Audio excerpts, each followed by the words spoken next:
Maya Brooks pensa qu'une nuit désespérée résoudrait ces problèmes, mais quand un millionnaire solitaire lui proposa 3 mois de loyer pour quelques heures de compagnie, elle n'avait aucune idée que ces simples choix allaient bouleverser son monde entier. Ce qui avait commencé comme une transaction dans une chambre d'hôtel tranquille devint quelque chose qu'elle n'avait jamais anticipé. Une vraie connexion, des sentiments authentiques, est le genre d'amour qui n'a pas de prix. Mais quand un récit divulgué exposa leur secret à tout le quartier, Maya fut confrontée à un choix: fuir le jugement et protéger ce qui restait de sa réputation, ou se battre pour un amour né de la manière la plus improbable. Certains diront qu'elle s'était vendue, d'autres diront qu'il l'avait arrêtée. Mais la vérité était bien plus compliquée que quiconque ne pouvait l'imaginer. Si vous voulez voir comment un service et un millionnaire ont prouvé que le véritable amour ne s'achète pas, abonnez-vous et dites-moi de quelle ville vous regardez, parce que cette histoire est sur le point de devenir très réelle. L'enseigne au néon du dîner crépita et clignota contre le ciel sombre de novembre. Maya Brooks essuya la dernière banquette, ses pieds douloureux dans les baskets usées qu'elle voulait remplacer depuis 3 mois. L'odeur de café et de graisse imprégnait son uniforme, la même odeur qui la suivait chaque soir jusqu'à chez elle. Le dernier service a pris fin il y a 10 minutes, les gars. Lança-t-elle vers la banquette du coin où 2 étudiants étaient penchés sur leurs téléphones. Ils levèrent les yeux, surpris, puis ramassèrent leurs sacs à dos et partirent sans laisser de pourboire. Maya soupira et ramassa leurs assiettes. 3 tasses de café, un panier de frites partagées, un pourboire de $2 divisé entre eux. Elle ajouta les pièces à la poche de son tablier où elles s'interront contre les autres. $43 de pourboire ce soir. Pas génial, pas terrible. La porte carillonna lorsque les derniers traînards sortiront. Maya se tourna pour la verrouiller derrière eux et faillit sursauter. Un homme était toujours assis dans la banquette près de la fenêtre, le silencieux qui sirotait un café noir depuis 1 heure. Elle l'avait resservi 2 fois sans qu'il ne disait plus que « Merci. Monsieur, nous sommes fermés. » Elle garda sa voix douce mais ferme. 4 ans de service de nuit lui avait enseigné l'équilibre. Il leva les yeux. Un homme blanc put être la trentaine, avec des yeux bleus fatigués et le genre de vêtements qui coûtait plus cher que son loyer. Pas tape à l'œil, juste de la qualité. La montre à son poignet capta la lumière lorsqu'il attrapa son portefeuille. « Désolé, j'ai perdu la notion du temps. » Sa voix était douce, presque apologétique. Il sortait des billettes et les laissa sur la table assez pour payer le café 3 fois. « Vous n'êtes pas obligé de... » « Gardez-les, » dit-il en s'élevant. Il était grand, peut être 1,80 m, avec des épaules qui semblaient emporter un poids, même quand ses mains étaient vides. « Vous avez très bien géré ce type tout à l'heure. C'est lui qui a crié pour ses œufs. » Maya cligna des yeux. Elle avait presque oublié le client en colère qui avait commandé un petit déjeuner pour le dîner et avait renvoyé sa commande 2 fois. « Je faisais juste mon travail. Vous l'avez fait avec grâce. » Il hésita près de la porte, une main sur le chambranle. « Je suis Luke, Maya. » Elle ne savait pas pourquoi elle le lui disait. Peut-être parce qu'il avait été poli. Peut-être parce que le dîner semblait soudain trop silencieux. « Maya. » Il le répéta comme pour le mémoriser. Puis il partit. Elle le regarda par la fenêtre alors qu'il s'éteignait dehors sous le néon crépitant, les mains dans les pochets, son soufflet formant des nuages dans l'air froid. Il avait l'air perdu. Pas perdu comme s'il ne savait, pas où aller, perdu comme s'il savait exactement où il allait et ne voulait pas y arriver. Maya verrouilla la porte et commença à compter ses pourboires sur le comptoir. 43 places l'argent généreux pour les cafés Fésiens 68. Bien. Ça aiderait pour les corsets. Le coup frappé contre la vitre fit bondir son cœur. Luke s'éteignait dehors, l'air embarrassé. Maya pointa du doigt le panneau. Fermé. Mais il ne bougea pas.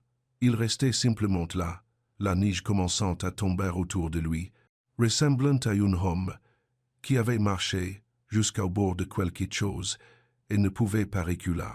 Contre son meilleur jugement, Maya déverrouilla la porte. L'air froid s'engouffra. « Je suis désolé, » dit-il immédiatement. « Ça va paraître fou. Alors, être ne le dites pas. » Je vais quand même le dire. Il prit une inspiration. La neige s'éposa sur ses cheveux sombrés. J'aimerais vous payer pour votre temps ce soir. Pas pour. Il s'arrêta, en difficulté. Juste pour de l'accompagner. Une nuit. Pas de tâches. Juste. Ne pas être saoul. La main de Maya se resserra sur la porte. Son premier réflexe fut de la claquer à sa figure. Son second fut de rire. Son troisième fut de poser la question qui sortit réellement. Combien? Il nomma un chiffre qui assécha sa bouche. 3 mois de loyer. 4 mois de courses. La réparation de voitures qu'elle repoussait. Les cours au collège communautaire, qu'elle avait arrêté parce qu'elle ne pouvait pas acquitter les livres. C'est insensé, chuchota-t-elle. Je sais. Je ne suis pas, je ne fais pas ça. Je sais, dit-il à nouveau. Je le vois bien. C'est pourquoi je vous le demande. Maya aurait dû dire non. Aurait dû verrouiller la porte et appeler Rosa, sa patronne, ou son frère Ellie, ou littéralement n'importe qui. Mais elle pensa à l'enveloppe dans son appartement seul, avec la vie rouge, de son propriétaire, lui donnant 5 jours pour se mettre à jour ou partir. Pourquoi moi? Luc baissa les yeux vers ses chaussures chères qui se moulaient dans la neige. Parce que vous avez souri à cette vieille dame qui ne savait pas quoi commander. Parce que vous ne vous êtes pas mis en colère contre le type qui a crié. Parce que vous êtes debout depuis 10 heures et que vous êtes toujours gentil. Il croisa son regard. Parce que j'ai passé les 3 dernières années à payer des gens pour faire semblant de se soucier, et vous êtes la première personne depuis des mois qui semblait réellement le faire. La vérité dans sa voix fit mal à quelque chose dans sa poitrine. Je dois réfléchir. D'accord. Revenez à 11h30. Retrouvez-moi sur le trottoir. Elle commença à refermer la porte, puis s'arrêta. Et Luc, si cela arrive selon mes conditions. On parlait d'abord. Je dis ce qui est acceptable et ce qui ne l'est pas. Vous respectez chaque limite. L'argent est pour du temps, pas pour des promesses. Je comprends. Vraiment? Il soutint son regard. Je ferai tout ce qui vous met à l'aise. Maya referma la porte et la verrouilla. Ses mains tremblaient tandis qu'elle finissait de compter les pourboires. Elle sortit son téléphone et fixa la vie de loyer impayé dans son email. $300 de moins. $300 entre elle et la rue. Elle pensa à son frère, Ellie, travaillant 3 petits boulots pour aider avec les factures. Elle pensa à la voix de sa mère au téléphone la semaine dernière. Bébé, tu dois prendre soin de toi. Elle pensa à chaque fois où elle avait sauté des repas pour payer le loyer. Chaque fois où elle avait dû choisir entre le chauffage et l'électricité. Et elle pensa aux yeux fatigués de Luc et à la solitude qui l'entourait comme un parfum. C'était fou, c'était dangereux, c'était le genre de décision qui pouvait tout changer. Maya envoya un message à son frère. Je rentrerai tard, ne m'attends pas. Elle alla au bureau de Rosa et fit la caisse de la soirée. Sa patronne en portoricain Durmayamante qui avait donné un travail à Maya quand personne d'autre ne le voulait était parti tôt pour la pièce de théâtre de sa fille. Le bureau sentait l'assainisseur d'Era la vanille de Rosa et le vieux café. Maya trouva la vie de loyer dans son sac et le fixa. 5 jours. Elle pensa à ses conditions. Parle d'abord, limites fixées, respect exigé. Elle pensa à l'argent. À 11h20, Maya mit son manteau et vérifia son spray au poivre dans sa poche. Elle se tint dehors devant le dîner à 11h30, alors que la neige tomba place fort, regardant son soufflet, forme des nuages dans l'air froid. Luc apparut à 11h32, les mains dans les poches de son manteau, l'air nerveux. L'hôtel Marina, dit Maya avant qu'il ne puisse parler, a 2 pâtés de maison. C'est public, c'est propre, et si quelque chose semble mauvais, je passe. D'accord. On se retrouve dans le hall. On monte séparément. Vous prenez la chambre en premier. D'accord. Et Luc? Elle croisa son regard. C'est une transaction. Vous payez pour mon temps. Ce qui s'est passé pendant ces temps est mon choix, pas quelque chose que vous avez acheté. Je comprends. Vraiment? demanda-t-elle à nouveau. Oui, sa voix était ferme.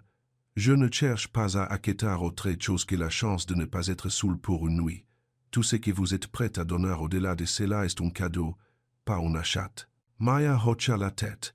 Son cœur battait la chamade. Elle sortit son téléphone et appela le portable de Rosa, tombant sur sa messagerie. « Salut, c'est Maya. Je ferme maintenant. À demain pour le service du déjeuner. How? Because we'll too mine. » Elle mit le téléphone dans sa poche et regarda Luke. « Je vous y retrouve dans 10 minutes. » Il hocha la tête et s'éloigna dans la neige qui tombat. Maya s'éteigne sous l'enseigne au néon du dîner et se demanda si elle était courageuse, stupide ou désespérée. Peut être les trois. Elle envoya un nouveau message à Ellie. « Tout va bien. Je fais juste des heures supplémentaires. À la maison demain matin. » Puis elle vérifia son spray au poivre une dernière fois et commença à marcher. Le hall de l'hôtel Mariner était calme et chaude. On doujas jouait depuis des haut-parleurs cachés. Un employé de nuit tapait au bureau, levant à peine le yeux lorsque des clients entraient et sortaient. Maya s'éteigne près d'une grande plante et en porte, et se sentit complètement déplacée dans son uniforme de serveuse et son manteau bon marché. Luke apparut au bureau, prit une carte clé, et se dirigeait à verser les ascenseurs sans la regarder. Intelligent. Aucune raison de faire que l'employé se souvienne d'eux ensemble. Maya attendit 3 minutes, comptant lentement dans sa tête puis le suivit. La porte de l'ascenseur s'ouvrit immédiatement. Vide. Elle monta sous le 4e étage. Son, reflet dans les miroirs, des parois, montrant une jeune femme noire, aux yeux fatigués, et une détermination effrayée. Chambre 412. Maya frappa doucement. Luke ouvrit la porte. Il avait enlevé son manteau. La chambre derrière lui était simple, un lit, un bureau, une chaise près de la fenêtre donnant sur la rue. Rien de luseux, rien qui criait ce que c'était. « Salut » dit-il. « Salut ». Maya entra et la porte se referma derrière elle avec un clic. Son cœur s'emballa. Chaque instinct hurlait que c'était dangereux, qu'elle devra partir, qu'aucune somme d'argent ne valait se risquer.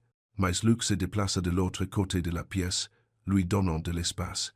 Il s'assit sur la chaise près de la fenêtre et désigna le lit l'endroit le plus sûr, le plus proche de la porte. « Voulez-vous du thé ?» Il pointa la petite bouilloire et le panier de sachets de thé sur le bureau. « Ou de l'eau. Il y a de l'eau. » Et Maya fallit rire, fallit pleurer. Du thé serait bien.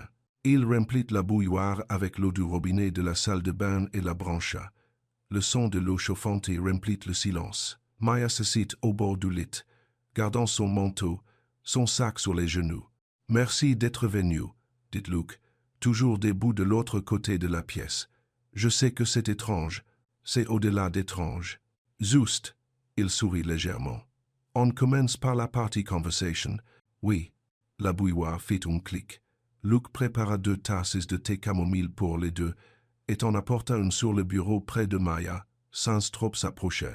Puis il retourna à sa chaise et enroula ses 2 mains autour de sa tasse comme si c'était janvier et qu'ils étaient dehors, au lieu d'être dans une pièce chauffée. « De quoi voulez-vous parler ?» demanda Maya. « De tout, de rien d'important. » Luke fixa son thé. « Je ne sais pas. Qu'est-ce qui vous fait sourire ?» Maya ne s'attendait pas à cela. « Mon frère, Eli, il a 22 ans et pense tout savoir, mais il a bon cœur. Il m'y fait rire. Il a de la chance de vous avoir. »« J'ai de la chance de l'avoir. » Maya but une gorgée de son thé. Il était trop chaud, mais elle avait besoin de faire quelque chose de ses mains. « Et vous, qu'est-ce qui vous fait sourire ?» Luke y réfléchit. « Les quincailleries. »« Les quincailleries ?» Wise. Il avait l'air presque gêné. « J'aimerais dans les allées. Regarder les outils, le bois, toutes ces choses que les gens utilisent pour construire. Ça donne l'impression du possible, vous voyez, comme si tout pouvait être réparé ou rendu neuf. » Maya se surprit à sourire. « Ce n'est pas ce à quoi je m'attendais. À quoi vous attendiez-vous ?»« Je ne sais pas. Des yachts, des clubs de golf, du golf. » Luke rit un vrai rire qui plissa ses yeux. « Je suis nul au golf, et j'ai le mal de mer. » Ils parlèrent pendant une heure, de petites choses sûres. Maya lui parla du dîner de Rosa, et des clients réguliers qu'elle avait mémorisés. Le vieil homme qui commandait toujours des flocons d'avoine et raconta la même blague sur sa femme décédée, l'étudiante en médecine qui donnait des pourboires en centimes mais disait toujours merci. Les ouvriers du bâtiment qui arrivaient bruyants mais partaillaient tranquillement, repus et contents. Luke lui parla des sons, entreprise quelque chose avec des logiciels et de la logistique que Maya ne comprenait pas entièrement, mais elle entendait l'épuisement dans sa voix quand il mentionna des journées de 14 heures et des réunions sans fin. Il lui parla de son condo vide avec vue sur les portes et des meublés qu'il n'avait jamais choisis lui-même. Il lui parla de dîner seul chaque soir, généralement des plats à emporter, généralement devant son ordinateur portable. « Pourquoi étiez-vous seul ?» demanda Maya. Luke posa sa tasse vidée. « Parce que c'est plus facile. Parce que les gens veulent des choses de moi, des conseils, de l'argent, des relations. Parce que les 3 dernières personnes avec qui j'ai essayé de sortir ont googlé mon nom avant que les entrées n'arrivent. Vous avez googlé le mien? Non. Voudriez-vous que je le fasse? Non. » Maya finit son thé et le posa sur le bureau. Ses mains avaient cessé de trembler. « Pourquoi moi, vraiment? Vous auriez pu aller voir n'importe qui. Il y a des sites pour ça. Je l'ai fait. Allez sur des sites. » La voix de Luke devint douce. 3 fois ces 2 dernières années. Je payais quelqu'un pour venir, regarder la télé avec moi, parler jusqu'à ce que je m'endorme. Rien de sexuel. Juste. Ne pas être seul dans le noir. Que s'est-il passé? Ils étaient gentils, professionnels, mais c'était toujours du semblant. Il la regarda enfin. Vous n'êtes pas du semblant. La gorge de Maya se serra. Vous ne me connaissez pas. Je sais que vous êtes fatigué. Je sais que vous travaillez trop dur pour trop peu. Je sais que vous êtes ici parce que vous avez besoin d'argent, et je suis ici parce que j'ai besoin de ne pas être saoul. Il se pencha en avant. Ça, c'est réel. Ce n'est pas du semblant. Le chauffage s'alluma avec un clic, l'air chaud remplissant la pièce. Maya enleva enfin son manteau. En dessous, son uniforme était froissé et sentait le dîner. Elle se sentit soudain gênée, mais Luke ne semblait pas le remarquer ou s'en soucier. « Et maintenant ?» demanda-t-il. « C'est à vous de décider. » Maya se leva et marcha jusqu'à la fenêtre. 4 étages place bas, la rue était vide sauf pour un taxi qui traversait la neige. Elle pouvait partir, prendre l'argent la moitié maintenant, comme convenu quand il lui avait remis l'enveloppe dans le hall et s'en allait. Il la lasserait probablement. Mais quelque chose en elle ne voulait pas partir. Peut-être était-ce la façon dont il avait d'abord fait douter. Peut-être était-ce la façon dont il était resté de l'autre côté de la pièce jusqu'à ce qu'elle se sentait en sécurité. Peut-être était la solitude qu'elle reconnaissait en lui parce qu'elle la ressentait aussi, chaque soir, dans son petit appartement. Chaque double service, qui se terminait avec une fatigue, telle qu'elle ne pouvait même pas appeler des amis, pour lesquels elle n'avait plus le temps. Si cela arrive, dit Maya lentement, cela arrive parce que je le veux, pas parce que vous avez payé. Je comprends. Vraiment? Elle se tourna pour lui faire face. L'argent est pour le temps que je sacrifie, pour le sommeil que je ne vais pas avoir, pour être venu. Mais tout le reste, tout ce qui est intime, ça n'est pas à vendre. C'est un choix. Luke s'éleva. Alors je choisis d'être digne de tout ce que vous êtes prêt à donner. Maya scruta son visage à la recherche de manipulation, d'attente, de la transaction qu'elle craignait que ce soit. Mais tout ce qu'elle vit, c'était un homme, fatigué, et seul qui lui avait demandé de rester, et avait promis de respecter ce qu'elle déciderait. « Venez ici, » dit-elle doucement. Luke traversa la pièce lentement, s'arrêtant à une longueur de bras, assez près pour toucher, assez loin pour lui donner de l'espace. Maya tendit la main et prit la sienne. Sa paume était chaude, ses doigts délicats. « J'ai peur, » admit-elle. « Moi aussi. » « De quoi avez-vous peur? De mal faire les choses, de profiter de la situation. Que demain vous détestiez d'être ici. » Maya serra sa main. « Et si ce n'est pas le cas? » Féticide. « Alors, peut-être que j'apprendrai à ne pas être seul sans devoir payer pour ça. » Elle l'attira place près. Pas vite, pas en présumant, juste place près. Et quand il leva son autre main vers son visage, demandant silencieusement la permission, elle hocha la tête. Il l'embrassa d'abord sur le front, puis sur la joue, puis sur les lèvres doucement et sans hâte, comme s'il avait tout le temps du monde et aucune attente au-delà de cet instant. Maya se sentit se détendre. Ce n'était pas transactionnel, Ce n'était pas froid. C'étaient deux personnes choisissant d'être douces l'une envers l'autre dans un monde qui ne l'avait pas été avec elle. C'est bon, chuchota Luke. Oui. Dites-moi si tu cesses de l'être. Je le ferai. Ils se déplacèrent vers le lit. Pas à la hâte, pas avec l'urgence de quelque chose d'acheté et de payé. Luke continua à demander avec des mots, avec des pauses, avec une attention minutieuse à chaque limite que Maya fixait. Elle continua à répondre avec des mots, avec des touches, avec l'abaissement lent des murs qu'elle avait construites pour se vivre. Quand ils s'unirent, cela ressembla à une conversation en va, et devient prudent de donner et de recevoir, de demander et de répondre de deux personnes, essayant de ne pas se blesser dans un moment, qui aurait pu être insouciant mais ne l'était pas. Après, ils restèrent allongés sur les draps, les vêtements froissés mais pas entièrement enlevés, respirant à l'unisson. Le chauffage ronronnait. Dehors, la neige continuait de tomber. « Merci, dit Luke doucement. « Pourquoi? D'avoir choisi de rester. » Maya tourna la tête pour le regarder. Ses yeux bleus étaient plus clairs maintenant, moins fatigués. « Merci de n'avoir fait un choix. » Ils parlèrent de rien d'important. De plats préférés d'enfance, le sien était le macaroni à fromage de sa grand-mère. Le sien était le rôti de sa mère avant que son père ne parte et que cuisiner ne devienne trop compliqué. De chansons préférées, la sienne changeait chaque semaine. La sienne était quelque chose de Johnny Cash que son grand-père jouait. De saisons préférées tous deux diront l'automne, celui avec la météo pour chemise en flanelle et le cidré. À un moment, parle devint plus difficile que respirer. Ils s'endormirent sur les draps, la télé éteinte, la ville en silence paisible au-delà de la fenêtre. Maya se réveilla une fois dans la nuit. Le bras de Luke était posé sur sa taille, délicat même dans le sommeil. Elle aurait pu bouger, aurait pu s'élever, partir, mais elle resta. Quand elle se réveilla à nouveau, une lumière grise d'aube filtra à travers les rideaux. Elle vérifia son téléphone.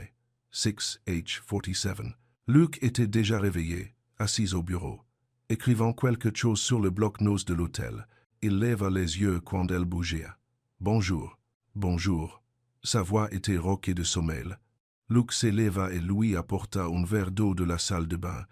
Puis il tendit une enveloppe épaisse et lourde et un morceau de papier plié. « Le montant complet dont nous sommes convenus, » dit-il, hochant vers l'enveloppe. « Et mon numéro. » Il désigna le papier. « Pas de pression. Si vous voulez prendre un café un jour, appelez. Si vous ne voulez pas, c'est bien aussi. » Airs. Maya prit l'enveloppe. Elle ne prit pas le numéro. Pas encore. « Je devrais y aller, » dit-elle. « D'accord. » Ils se tinront dans le petit couloir près de la porte. Les cheveux de Luke étaient en désordre, sa chemise froissée. Il paraissait plus jeune à la lumière du matin, vulnérable. « Merci, » dit Maya à nouveau. « Non, merci à vous. » Luke lui ouvrit la porte. « D'avoir été gentil alors que je ne le méritais pas. Vous le méritiez. »« Vraiment? » Maya toucha sa joue, juste une fois, doucement. « Oui, vous le méritiez. » Elle descendit le couloir vers l'ascenseur, sans se retourner. Quand les portes s'ouvriront, un livreur avec une veste vive en sortit, la regardant, puis Luke debout dans l'embrageur, puis le numéro de la chambre. Les yeux du livreur papillotèrent avec une reconnaissance, pas de Maya, mais de Luke.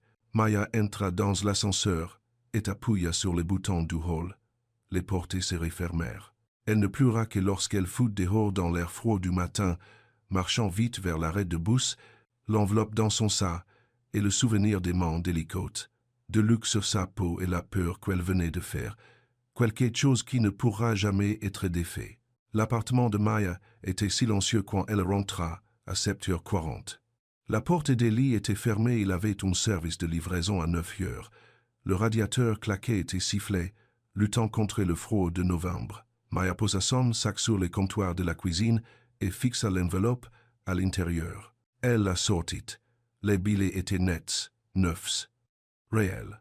Elle les compta 2 fois, puis une troisième, ses mains tremblantes. C'était le loyer, c'était la nourriture, c'était de l'air pour respirer. C'était le prix d'une nuit avec un étranger solitaire qui lui avait fait douter et avait demandé des nouvelles. De son frère, elle avait embrassé comme si elle comptait. L'ordinateur portable de Maya était déjà ouvert sur le comptoir. Elle se connecta à son compte bancaire et transféra l'argent sur le portail de son propriétaire. 3 mois de retard, payés intégralement. L'avis rouge, impayé, disparut, remplacé par du texte vert, paiement reçu, merci. Elle ferma l'ordinateur et s'assit dans la cuisine sombre, se sentant vidée.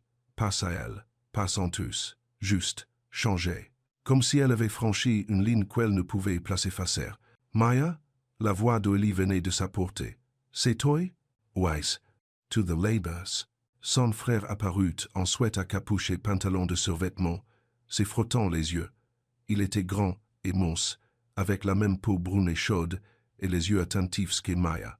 Ça va? Tu as envoyé des messages bizarres hier soir. Je vais bien. J'ai juste fait des heures supplémentaires au dîner. Eli se dirigeait vers la cafetière. Rosa te fait encore trop travailler. Non. Je m'y suis porté volontaire.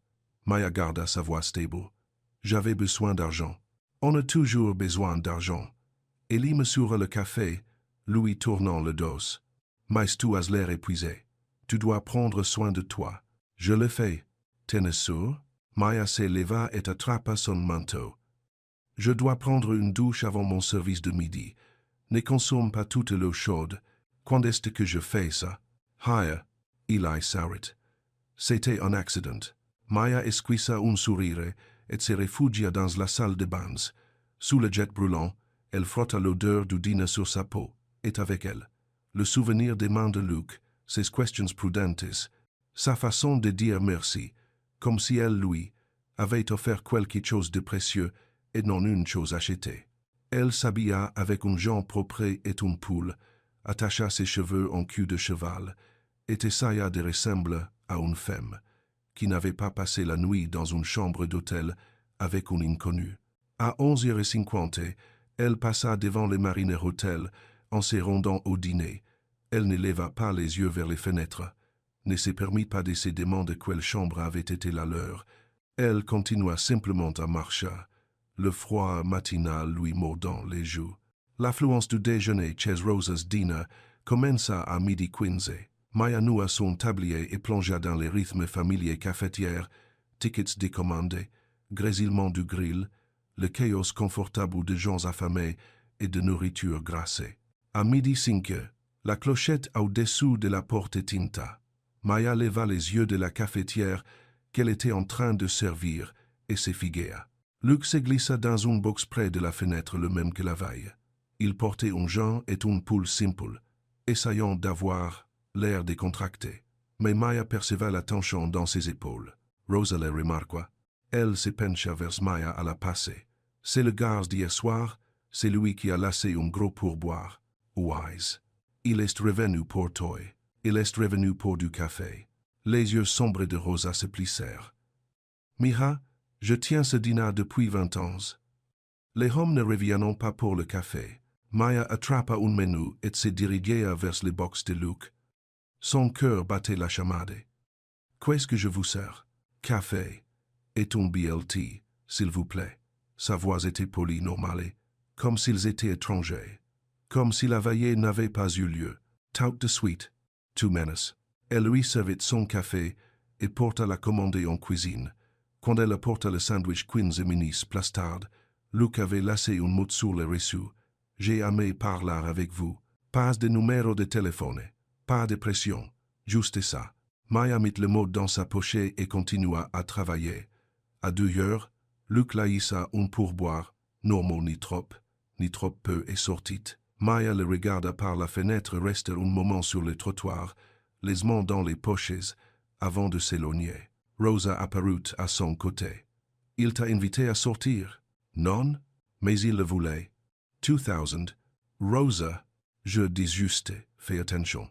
La voix de Rosa était fermée mais pas méchante. Les richies comme lui, ils ne cherchant pas de copines, ils cherchant des projets ou des secrets. Je sais, vraiment? Rosa toucha l'épaule de Maya. Tu es une bonne fille, intelligente, forte. Ne laisse pas un homme riche et solitaire te faire oublier ça. Maya hocha la tête et retourna travailler, mais le mot de Luke brûlait dans sa poche tout l'après-midi.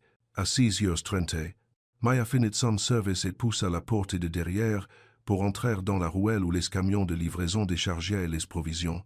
Jax Moreno était adossé au mur de briques, vapotant et scrollant sur son téléphone. Il travailla pour 3 applis de livraison alimentaire et connaissait tout le quartier. « Salut, Maya. » Il leva les yeux, souriant. « T'as vu le riche au dîner aujourd'hui? » L'estomac de Maya se serra. « Quel riche? » Luke Harrington, un gaz de la tech. Il a gagné genre 50 millions avec une appli de logistique. Jax lui montra son téléphone un article de Forbes avec la photo de Luke, plus jeune, plus lisse, mais c'était bien lui. Je l'ai vu sortir du Mariner ce matin, puis je l'ai vu à ton dîner. Il fait du tourisme social, ou quoi? Juste une cliente. La voix de Maya resta calme, mais son pouls s'accéléra. Client bizarre. Les gars comme lui ne mangent pas dans des endroits comme ça. Jax rangea son téléphone. Bref, je dois y aller. J'ai 6 livraisons avant le rush du dîner. Il monta dans sa Honda défoncée et partit. Maya resta dans la ruelle, son soufflet formant des nuages, dans l'air froid. Astérisque. Il nous, à vous. Astérisque. Pas ensemble, pas de façon évidente, mais assez pour remarquer, assez pour s'en souvenir. Maya sortit son téléphone et fixa le mot que Luke avait laissé. Astérisque, j'ai aimé parler avec vous. Astérisque, elle pouvait l'ignorer, faire comme si la veillée était une erreur ponctuelle, prendre l'argent et passer à autre chose. Oh, elle pouvait envoyer un SMS à Rosa pour dire qu'elle partait plus tôt, marcha jusqu'au coin et voir si Luke était encore là. Maya fit son choix. Luke se tenait au coin de la 5e et de Marquette, tenant 2 gobelets, en papier de thé, du café d'en face. Il parut, surprise quand Maya apparut, puis prudemment plein d'espoir. « Je ne pensais pas que tu viendrais, dit-il. J'ai failli ne pas venir. » Maya prit un des gobelets. Encore de la camomille. « Pourquoi es-tu là? » « Parce que je n'arrête pas de penser à hier soir. » Il s'arrêta, choisissant ses mots avec soin. « Pas la transaction, la conversation.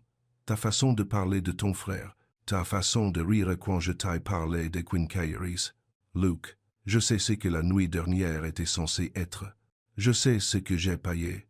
Mais ça a semblé être plus que ça, et je ne peux pas prétendre que non. » Il croisa son regard. « Alors je demande, peut-on réessayer? Pas d'argent, pas d'hôtel. Juste une promenade, juste parler. Pourquoi? Parce que tu es vrai, et que je ne me suis pas senti vrai depuis longtemps. » Maya but une gorgée de thé. Il était encore trop chaud, mais la chaleur faisait du bien contre le froid. Je ne sais pas si c'est une bonne idée. Probablement pas. Les gens pourraient nous voir, pourraient jaser, qu'ils jasent. Facile à dire, pour toi. Tu n'es pas celle qu'on traitera de tous les noms. Luke tressaillit. Tu as raison. Je suis désolé. Je ne pense pas à... Non, en effet. La voix de Maya était tranchantée, puis s'adoucit. Mais j'apprécie que tu essayes.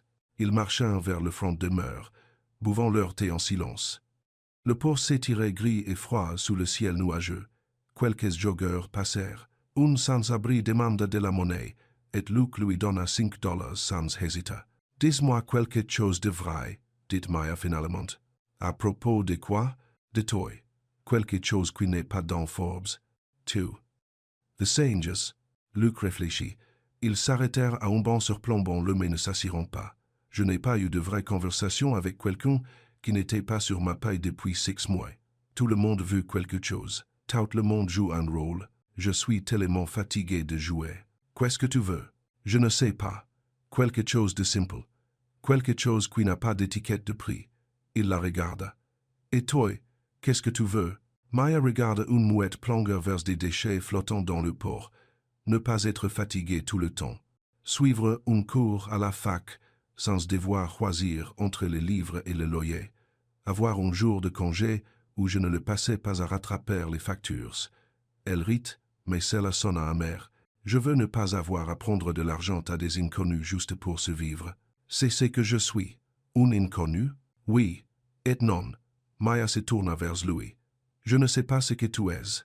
Alors laisse-moi être un ami. Les amis ne payent 3 mois de loyer à leur ami pour une nuit.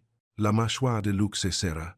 Alors laisse-moi être un type qui essayait de rattraper une première impression désastreuse. Laisse-moi être quelqu'un qui veut te connaître sans transaction. Tu en es capable. Je veux essayer. Maya vérifia son téléphone. 17h30.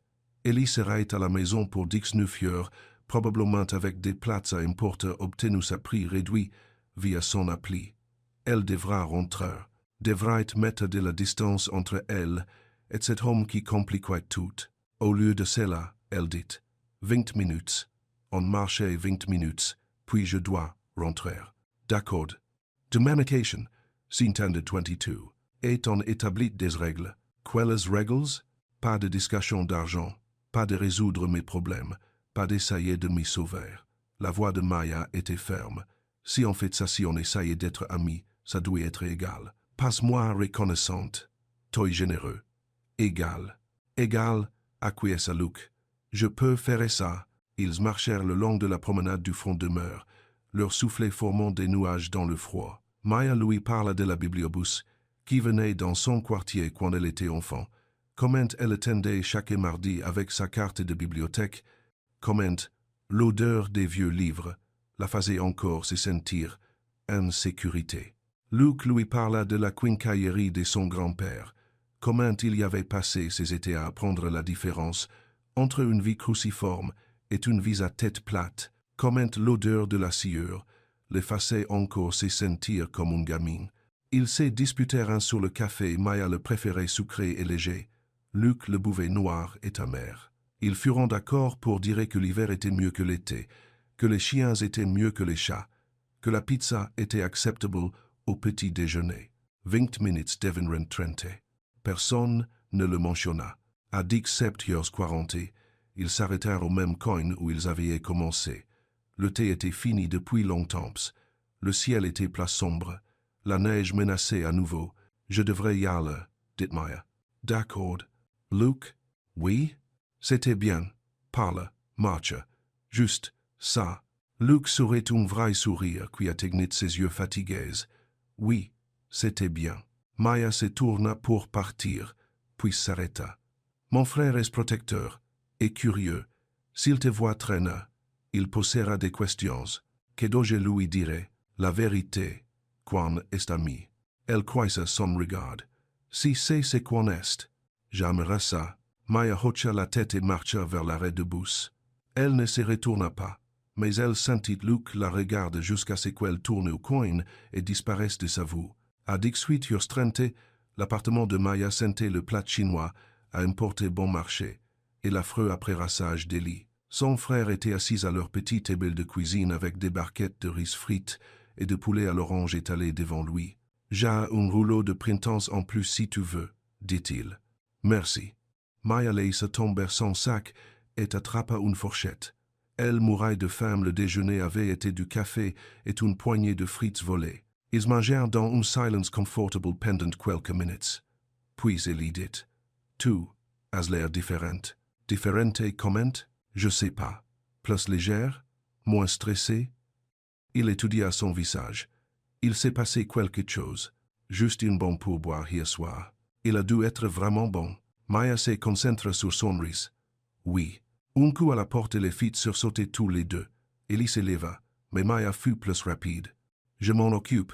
Elle ouvrit la porte et son cœur s'arrêta. Luke se tenait dans le couloir, tenant une écharpe, son écharpe, celle qu'elle avait dû oublier sur la chaise du dîner cet après-midi. Désolé de débarquer comme ça. Tu as oublié ça. Derrière elle, elle a apparu. C'est qui? Un client du dîner. Maya prit l'écharpe. Les joues en feu. Merci. Mais Ellie avait déjà remarqué la montre de Luke cher, valant probablement plus que tout leur appartement. Ses yeux se plissèrent. Tu es venu jusqu'ici pour rendre une écharpe. J'étais dans le quartier. La voix de Luke était décontractée. Mais Maya le voyait évaluer Ellie. Être prudente. Je suis Luke. Eli, le frère de Maya. Pas de poignée de main. Juste une évaluation. Enchanté. Vraiment? Ellie croisa les bras. Écoute, mec, je sais pas quelle sorte d'amitié tu penses avoir avec ma sœur, mais... Ellie. La voix de Maya était tranchante. Arrête. Je dis juste, arrête. Elle se tourna vers Luke. Merci pour l'écharpe. À plus tard. Luke hocha la tête et partit. Maya ferma la porte et fit face à son frère. C'était quoi ça? Exigea Eli. C'était toi. Étant grossier, avec quelqu'un qui m'a rendu service. C'était moi, te protégeant d'un riche type qui clairement s'intéressait à plus qu'à tes talents de serveuse. Eli se rapprocha. Maya, les gars comme ça ne font pas que rendre des écharpes. Ils violentent quelque chose. Peut-être qu'il est juste gentil. Personne n'est juste gentil. Pas avec cette montre. Pas en se pointant à notre appartement. La voix d'Eli s'adoucit. Je m'inquiète pour toi. Je vais bien. Vraiment, parce que tu agis bizarrement depuis hier soir, et maintenant ce type débarque. C'est un ami. Peut-être. Les amis ne portant pas démontrés à 1000 dollars pour rendre des écharpes à 5 dollars. Maya attrapa son manteau. J'ai besoin d'air. Maya. Mais elle était déjà partie, descendant les escaliers deux à deux, émergeant dans l'air froid du soir. Elle resta sur le trottoir, respirant fort, l'esprit en ébullition. Luke était toujours là, debout près de sa voiture en berline chic, pas tape à l'œil mais clairement cher. « Je suis désolé, dit-il immédiatement. Je n'aurais pas dû venir. Je voulais juste. Il a raison d'être méfiante. » Maya se croisa les bras. « Tu portais bien une montre à 1000 dollars. » Luke baissa les yeux vers elle, puis la détacha et la tendit. « Tu veux que je la laisse dans la voiture? » « Non. Je veux que tu comprennes que mon frère voit un riche blanc rôder autour de sa sœur et pense au pire. Et puis, être qu'il a raison. Il a raison.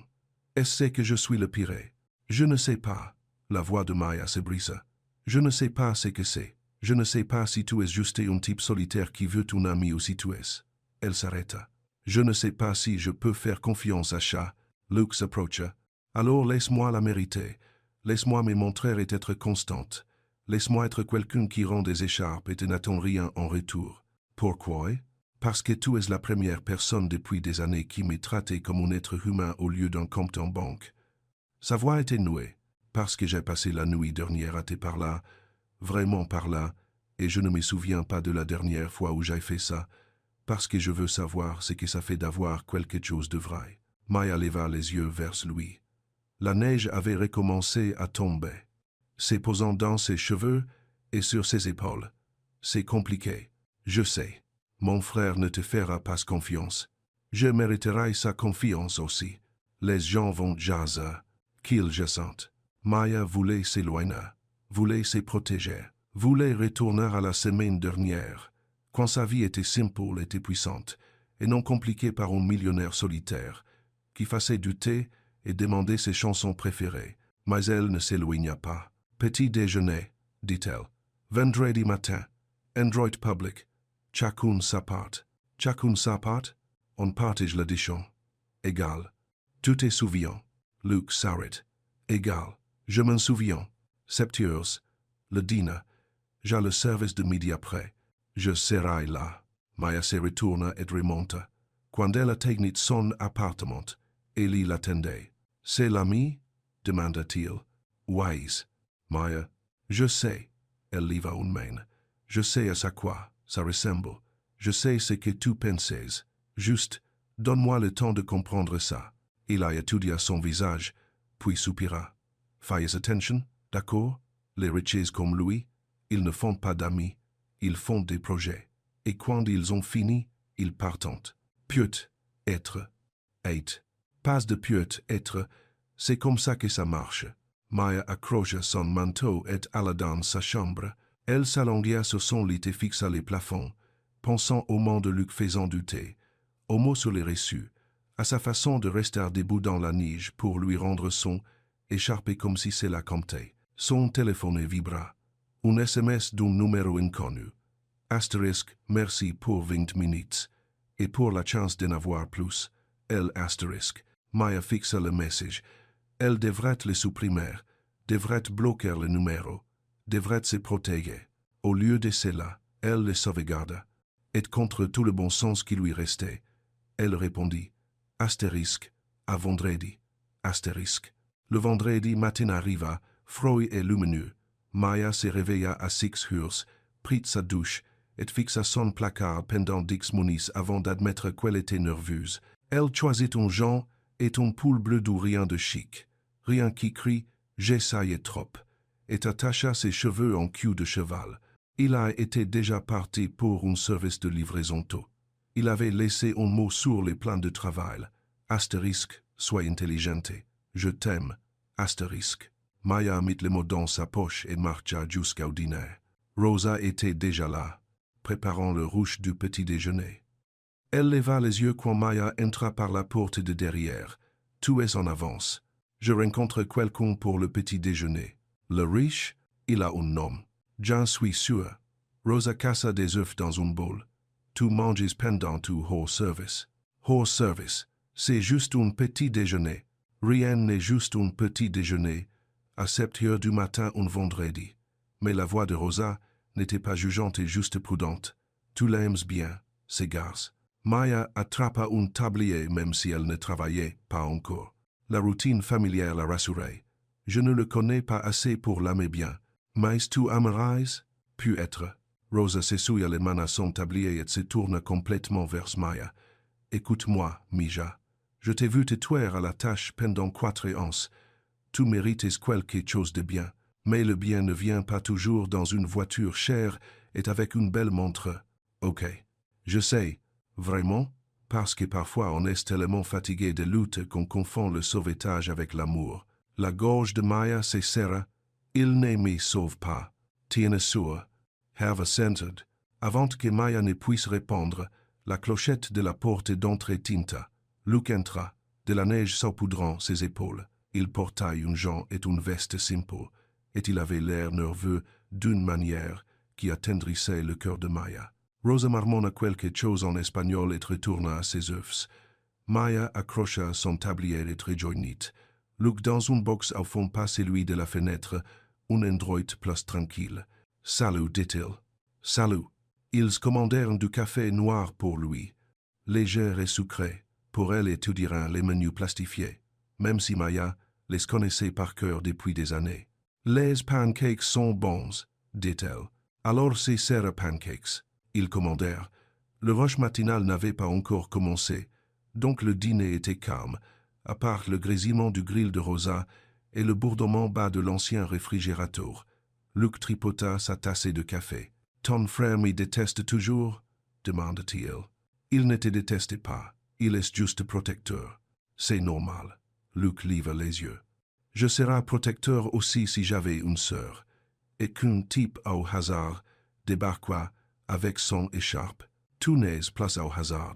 Alors je suis quoi? Maya réfléchit. Persistent. C'est mauvais? Je n'ai pas encore décidé. Leur nourriture arriva des pancakes pour les deux, du beurre en supplément sur le côté. Ils mangèrent dans un silence confortable pendant quelques minutes, le genre de calme qui n'a pas besoin d'être comblé. Dis-moi quelque chose que tu n'as jamais dit à personne, dit Maya soudainement. Luke posa sa fourchette. C'est beaucoup de monde pour 7 heures du matin. Tu veux du vrai. Le vrai va dans les 200. Il prit une inspiration. D'accord. Je payais des gens pour s'endormir au téléphone avec moi. Parce comme. Il s'arrêta, embarrassé. Juste par là, jusqu'à ce que je ne sois plus seul, jusqu'à ce que je puisse dormir. La poitrine de Maya se serra. Combien de fois? 1 fois par semaine, parfois 2, pendant environ 6 mois, jusqu'à ce que je réalise que ça rendait la solitude pire, pas meilleure. Pourquoi ça la rendait pire? Have a gun. Parce qu'ils n'étaient là que parce que je les payais. Dès que la transaction s'est terminée, eux aussi. Luke croisa son regard. Tu es la première personne avec qui j'ai envie qu'elle reste, qui n'était pas sur le chrono. Maya tendit la main à travers la table et toucha la sienne. Juste brièvement. Juste assez. À ton tour, demandez-moi quelque chose. Qu'est-ce qui te fait le plus peur? Elle n'hésita pas. Que je travaille aussi dur aussi longtemps et que je me retrouve quand même avec rien. Que j'ai 51, que je serve encore, que je doive encore choisir entre le chauffage et l'électricité, et les retire à sa main, que je devienne invisible. Tu ne pourrais jamais être invisible. Tu ne peux pas savoir ça. Si, Tu es entré dans ces dîners il y a 4 ans et Rosa te vu. Tous les clients réguliers te voyant. Moi, je t'ai vu. La voix de Luke était stable. Tu es la personne la moins invisible que j'aie jamais rencontrée. Maya sentit les larmes monter et les cligna. Elle se concentra sur le découpage de ses pancakes en carrés précis. C'est trop lourd pour un petit déjeuner. Désolé. From 70. Ne le sois pas. C'est moi qui a demandé. Elle leva les yeux. Tu veux savoir quelque chose de plus léger? S'il te plaît. Je ne sais pas siffler. Jamais appris. Elle a essayé de m'apprendre quand on était gamines, et je faisais juste ces bruits de sifflement bizarres. Le cri de Sevra rirait à nouveau. Je ne sais pas claquer des doigts. Mon père essayait de m'apprendre, et j'avais juste l'air d'avoir une crise de main. Montrez-moi. Absolument pas. À l'aise. Je t'ai montré ma tentative de sifflement nul. Tu as sifflé. C'est pas montrer. End quote. Maya essaya de siffler et produisit le même affreux sifflement. Le type au comptoir regarda. Rosa secoua la tête, souriant. Luke tenta de claquer des doigts, et ses doigts glissèrent simplement l'un sur l'autre inutilement. Ils éclatèrent tous les deux de rire, le genre de rire qui vient quand on est fatigué et nerveux et qu'on essaye si fort d'être normal, qu'on arrête de se soucier d'avoir l'air stupide. Quand ils se calmèrent enfin, Maya se souilla les yeux. On est des désastreux, les meilleurs. Ils finiront leur petit déjeuner. Quand l'addition arriva, Luke tendit la main. Maya fut plus rapide. Chacun sa part. Tu te souviens? C'est vrai, égal. Il sortit son portefeuille. Ils partagèrent le déchon exactement. Maya laissa un pourboire généreux pour la serveuse du matin de Rosa. Ils se tinrent dehors devant le dîner dans le soleil froid du matin, le soufflet formant des nuages, la journée commençant autour d'eux. « Je dois travailler, » dit Maya. « Je sais. Mais c'était bien. Oui, c'était bien. » Luke enfonça ses mains dans ses poches. « On peut recommencer? »« Peut-être, si tu es sage. » « Comment je prouve que je suis sage? » 46. Maya réfléchit. « Reviens demain, pendant le déjeuner. Réparer la table bancale près de la fenêtre. Rosa son plan depuis des semaines. Tu veux que je répare des meubles? Je veux voir si tu sais vraiment te servir d'une clé ou si l'histoire de la quincallerie c'était du vin. » Luke sourit. Défi accepté. Il partit. Maya rentra et noua son tablier. Rosa l'attendait à la passer. « Alors? »« Alors quoi? »« Alors, il vaut la peine. C'est trouble. » Maya pensa à la confession de Luke, son claquement de doigts nul, sa façon de rire jusqu'aux larmes. Je pense qu'il pourrait l'être. Alors fais attention quand même. D'accord.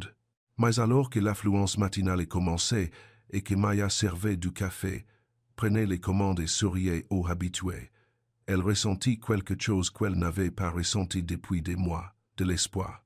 Petit et fragile, mais présent. Samedi à 11h30, Luke se pointa avec une boîte à outils. Pas une neuve, une vieille boîte en métal cabossé avec des initiales gravées sur le côté. « Celle de mon grand-père », dit-il alors que Maya la fixait. Ça me semblait approprié. Rosa l'observa avec méfiance depuis le comptoir. « Tu sais vraiment ce que tu fais? On va le découvrir. » La table vacilla violemment quand Luke appuya dessus. Il s'agenouilla, examina les pieds et sortit une clé. En 10 minutes, il avait resserré les boulons et stabilisé les pieds avec de petits patins en caoutchouc qu'il avait apportés. Il la testa, solide. Place de vacillement. Rosa hocha la tête avec réticence. Passe mal. Merci. Ne fais pas une habitude. Ce n'est pas une œuvre de charité. Je n'y songerai même pas. Tu croisa le regard de Maya et cligna de l'œil. Il commanda un déjeuner, un burger bien cuit, des frites à part, et mangea à la table fraîchement réparée. Il laissa un pourboire normal. Il ne laissa aucun mot, aucun geste grandiose. Il paya et partit comme n'importe quel autre client. Mais en passant devant la vitre, il posa une main sur la vitre. Maya posa la sienne de l'autre côté, séparée par le verre froid, la largeur du comptoir du dîner, et toutes les raisons pour lesquelles c'était compliqué. Puis il fut parti. La semaine suivante, Luke devint un habitué.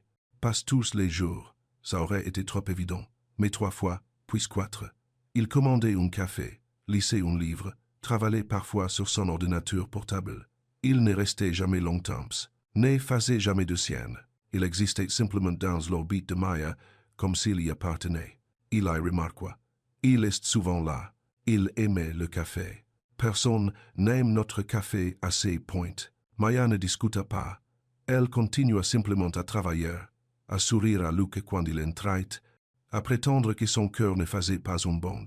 Chaque fois que la clochette au-dessous de la porte tintait. Le 8e jour, Luc l'attendit après son service. Pas au dîner, ça aurait été trop public, mais au coin de la rue, 2 pâtés de maisons plus loin, l'endroit même où il s'était retrouvé pour le thé. « On marche » demanda-t-il.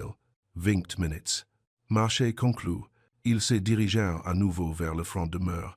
C'était devenu leur lieu sans qu'ils ne l'aient décidé. Le chemin, les banques, la vue sur les ports gris, les mouettes et la ligne d'horizon de la ville au loin. « Dis-moi quelque chose de nouveau, » dit Maya. « J'ai engagé des gens avant toi, pas seulement pour le coup du téléphone, des escortes, des compagnes, peu importe comment tu veux les appeler. » Maya s'arrêta de marche.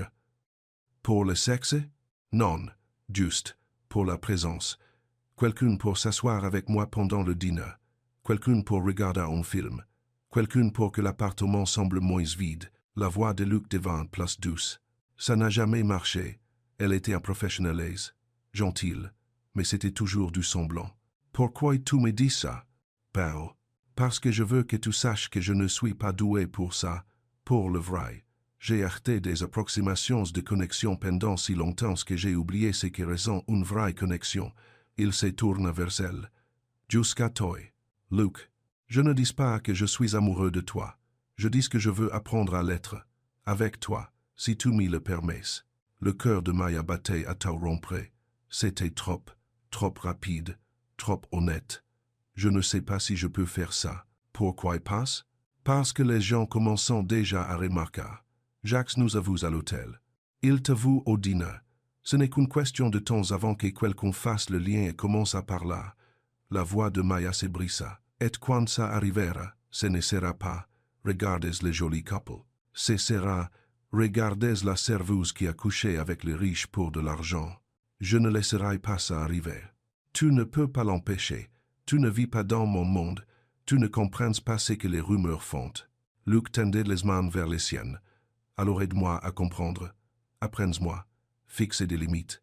Dis-moi comment bien faire. Maya voulut se dégager, voulut se protéger. Mais ses mains étaient chaudes et ses yeux étaient désespérés et elle était si fatiguée d'être saoulée. « Désréglée, dit-elle finalement. Désréglée strictis. D'accord. Pas de cadeaux coûteux. Pas d'argent. Pas d'essayer de régler mes problèmes avec ton portefeuille. Entendu.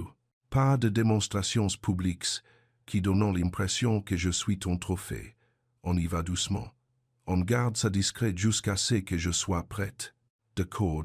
Et si les gens découvrent l'histoire de l'hôtel, s'il y a des ragots, tu n'essayes pas de retourner la situation. Tu ne balances pas de l'argent dessous. Tu me laisses gérer à ma façon. Luc hésita. Et si je peux aider? Tu peux aider en respectant assez ma dignité pour me laisser mener mes propres combats. D'accord. Oui, je le ferai. Ils marchèrent en silence quelques minutes. Puis Maya dit, il faut que je rencontre tes proches, tes amis, ta mère. Si on fait ça, il faut que je voie ton monde. Tu es sûr? Non, mais je le fais quand même. Luc serra ses mains. Ma mère va t'adorer. Elle pensera que je suis après ton argent. Probablement. Mais elle t'adorera quand même quand elle verra que je suis plus heureux. Est-ce que je te rends heureux? Oui. Maya le regarda. Vraiment le regarda. La façon dont le froid rosissait ses joues, l'espoir dans ses yeux fatigués, la vulnérabilité qu'il portait comme un manteau qui ne lui allait pas tout à fait. D'accord, dit-elle. Essayons ça. Le mardi suivant, à 6 heures du soir, Maya se tenait devant une maison de ville en pierre. Brundon, le quartier cher de la ville, remettant tout en question. Luc se tenait à ses côtés, nerveux d'une manière qu'elle ne lui avait jamais vue.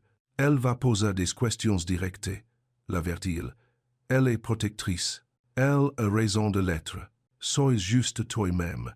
C'est tout ce dont tu as besoin. Et si moi-même ne suffit pas? Luke l'embrassa sur le front. C'est plus que suffisant. La porte s'ouvrit avant qu'il ne puisse en frapper. Evelyn Harrington se tenait sur le seuil. La cinquantaine, élégante, avec les yeux bleus de Luke, et une expression soigneusement neutre. Luke, et tu dois être Maya. Enchantée, Madame Harrington. Appelle-moi Evelyn. Entrez. Je t'en prie. La maison était magnifique. Des meubles de bon goût, des œuvres d'art au mur, une odeur de quelque chose qui cuit au four. Evelyn les conduisit dans un salon avec de hautes fenêtres et proposa du thé. Je m'en occupe, dit Luke rapidement et s'échappa vers la cuisine. Evelyn s'assit en face de Maya et l'étudia, pas impoliment, juste et minutieusement. Alors, dit-elle finalement, tu travailles dans un dîner? Oui, madame. Depuis combien de temps? 4 ans.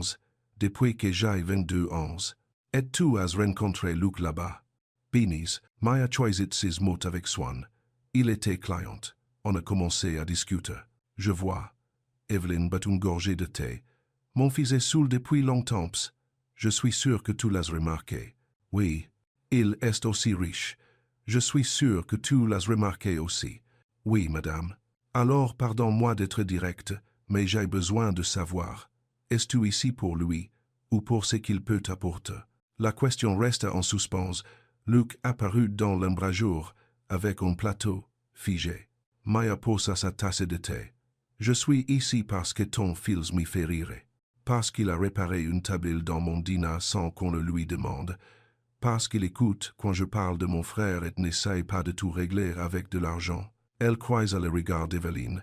Je ne prétendrai pas que je ne galère pas. Je ne prétendrai pas que l'argent n'est pas serré. Mais je ne suis pas ici à cause de son portefeuille. Je suis ici à cause de lui. Evelyn resta silencieuse un long moment. Puis elle dit, « Bien, c'est la bonne réponse. Maman, commença Luke. Chat, je n'ai pas fini. » Evelyn se tourna à nouveau vers Maya. « Mon fils est un homme bien. Mais il a été blessé par des gens qui voyaient des signes de dollars plutôt qu'une personne. Si tu es différenté, si tu es réel, alors tu es la bienvenue ici. Mais si tu lui fais du mal, nous aurons des problèmes. Comprise. Et s'il te fait du mal, viens me le dire. Je l'ai mieux élevé que ça. » Maya fallit sourire. « Je le ferai. » Ils dînèrent. Poulet rôti, légumes, conversation polie. Evelyn s'enquit des projets de Maya, de ce qu'elle voulait faire au-delà du service. Maya répondait avec honnêteté. Des études, de la stabilité. Puis, être son propre logement un jour. Rien de grandiose, juste de la sécurité. Au moment de partir, Evelyn étreignit Maya à la porte. « Tout est bon pour lui. Je le vois déjà. Merci. Mais fais attention, » ajouta Evelyn doucement, pour que Luke n'entende pas. Les gens vont parler, les gens vont se poser. Ne les laisse pas définir ce que vous avez. Je ne le ferai pas. Dans la voiture de Luke sur le chemin du retour vers l'appartement de Maya, il dit, « Ça s'est bien passé. Ta mère m'a menacé, avec affection. Il y a une manière affectueuse de menacer quelqu'un? Avec ma mère, oui. » Luke jeta un coup d'œil. « Ça va? Oui. En fait, oui. » Maya regarda par la fenêtre la ville qui défila. Elle tient à toi. C'est important. Elle t'a aimé. Comment tu le sais? Elle n'a pas sorti la lampe d'interrogatoire et le polygraphe. Maya rit.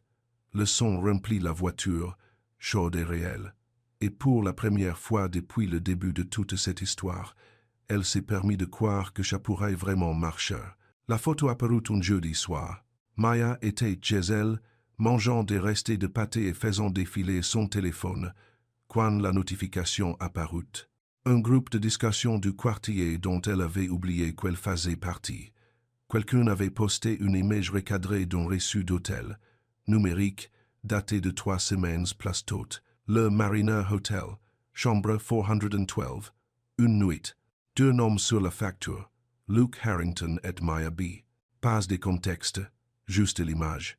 En dessous, les commentaires se multipliaient déjà. C'est pas la serveuse de chez Rosa. C'est qui Luke Harrington? Un type riche de la tech. Google-le. Attends, il sort avec elle? Je les ai vus ensemble.